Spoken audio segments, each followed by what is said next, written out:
Welcome to the dvm360. Give us 5 minutes and we'll update you with the veterinary news, medicine, and business information you need to know right now.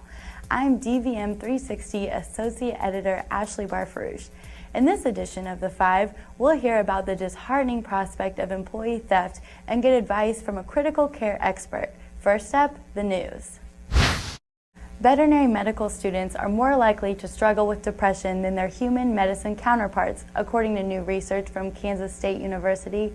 Mac Hafen of KSU's College of Veterinary Medicine says veterinarians deal with stressors that their human medicine counterparts do not, such as euthanasia. While both veterinary and human medical programs are demanding, veterinarians are asked to understand a variety of species, not just one. Balancing work, life, and school also play a role with depression rates, Hafen says. The study aims to identify factors that contribute to depression levels and determine ways to help students cope. Fire ripped through Colorado State University's Equine Reproduction Laboratory office building early July 26th, forcing the relocation of at least 20 horses. No people or horses were injured as a result of the early morning blaze, but it's estimated that the laboratory sustained at least $9 million worth of damage. Though some of the office's contents were able to be salvaged, CSU spokeswoman Delray Molenberg called the building, quote, a total loss. Firefighters have not yet identified the cause of the fire. Elanco, the animal health division of Eli Lilly and Company, finished its purchase of the animal health business of Janssen Pharmaceutica, a Johnson & Johnson company. According to the company, the acquisition will further Elanco's growth in Europe, diversify its food animal portfolio, and complement its companion animal business. Terms of the deal have not yet been disclosed. Of course, you want to trust your staff implicitly, but sometimes dishonest people find their way onto your payroll. Several practice management experts recently shared with Veterinary Economics surprising tales of employee theft. You won't believe this story from Mark Opperman.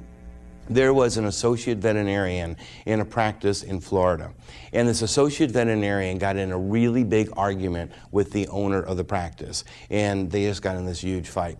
The associate veterinarian decided that he was going to go and open his own practice. So he rented a storefront a couple blocks away from the practice that he was currently in, and unbeknownst to the owner, he built up the practice, and he got everything ready and got everything set to go in there. And then one day he came in the practice, middle of the night, and he wrote a letter to the entire client base telling everybody what a jerk the owner was and that he, the new veterinarian, was going to open up a practice a couple blocks away. And adding insult to injury, he printed that letter out using that practice's letterhead and running it through their postage machine. Sent all that out, and then, listen to this, he deleted the entire client base. Boom, gone. How did he get in to delete the client base? He had the master password. To hear more examples and get tips on preventing such trouble, visit dvm360.com/vetcrooks. Are you reluctant to perform thoracocentesis? Dr. Scott Shaw, an emergency and critical care specialist, thinks you'll do more good than harm if you don't shy away from this life-saving procedure, especially if it's needed before transporting a patient to a referral center. A lot of people that don't tap chests or tap pericardiums regularly are really afraid to do it. And one of the things to remember is it's really hard to hurt an animal by sticking a needle into its chest. It's a bit counterintuitive since there's big things that might bleed in there like the heart and the aorta. But most of the things within the chest, the lung in particular, are pretty tolerant of being poked by a needle. So if you're worried that an animal has pleural effusion, you're worried that an animal has pericardial effusion and they're not going to survive to get to a place that's more comfortable doing it, don't be afraid. It's how to do it can be found in a textbook, and stick the needle in there, and you'd be surprised how easy it is, and more importantly, how life-saving it can be for the animal.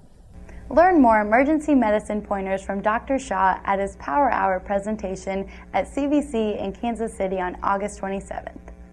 We hope you've enjoyed this edition of The 5. If you have suggestions for future shows, email us at dvm360@advancedstar.com. And for the latest news, medicine, and business information, be sure to visit dvm360.com every day. Ugh.